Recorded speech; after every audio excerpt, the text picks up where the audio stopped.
গিয়ে আগে পরীক্ষা হলে বসে ভালো করে প্রশ্নটাকে পড়বে, ভালো করে পড়বে একদম আরামসে। দরকার হলে 3 ঘন্টা ধরে প্রশ্নই পড়ো, লেখার কোনো দরকার নেই উত্তর লেখার।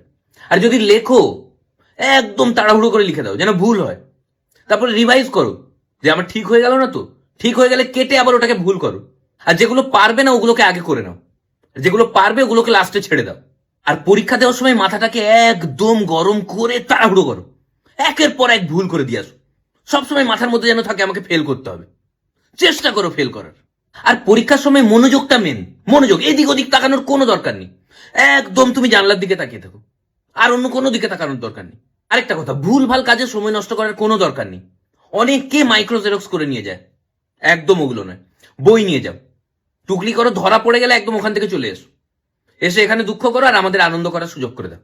আর যদি সব থেকে ভালো টিপস দাও, আমি বলবো যে পরীক্ষা দিতে যাওয়ারই দরকার নেই, ডুব মেরে দাও।